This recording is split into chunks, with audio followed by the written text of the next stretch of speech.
A few thousand years ago, probably about 3, there was a man who fell in love with a woman. He saw her at the well, and it was love at first sight. Knew nothing about her, but knew he loved her. He went to her father and asked for her hand in marriage. And her father said, "Yes, you can marry my daughter, but first you have to work 7 years, and then you can marry my daughter." So Jacob worked at hard labor for the man who would someday be his father-in-law. And he worked long and hard, coming from that place of deep love for Rebekah. And when it came time to meet Rebekah under the wedding canopy, he lifted the veil, waiting to see his bride, and was shocked to see Rebekah's sister, Leah. What was this? Well, it was a trick. It was a calculated trick on the part of Laban, his father-in-law.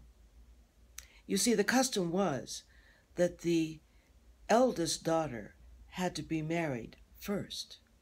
And so Laban said, "You can have Rebekah if you marry Leah now, and you work another 7 years for Rebekah." From love, maybe irrational, but love nevertheless, Jacob married Leah and began to have children with her during the 7 years that he was working to earn the right to marry Rebekah. And so by the time he did marry Rebekah 7 years later, now having worked 14 years so that he could marry Rebekah, and let's not forget, in that time, he had no access. There was no hanky-panky. There was no hugging and kissing. There was nada, nothing. So he was working 14 years for the privilege of marrying his love, the love of his heart. And so when he did marry Rebekah, they were blissfully in love, and they wanted to have children.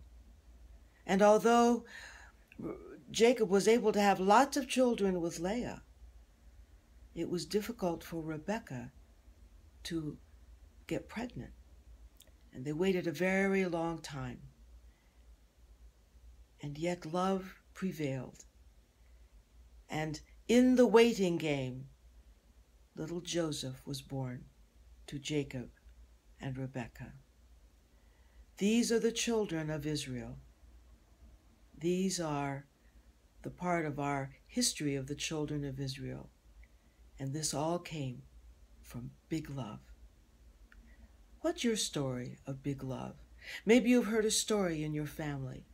Maybe you've read a story. Maybe you have a story in your own life. Share with me, because right now I'm writing a book all about big love. I'd like to hear your story. Bye.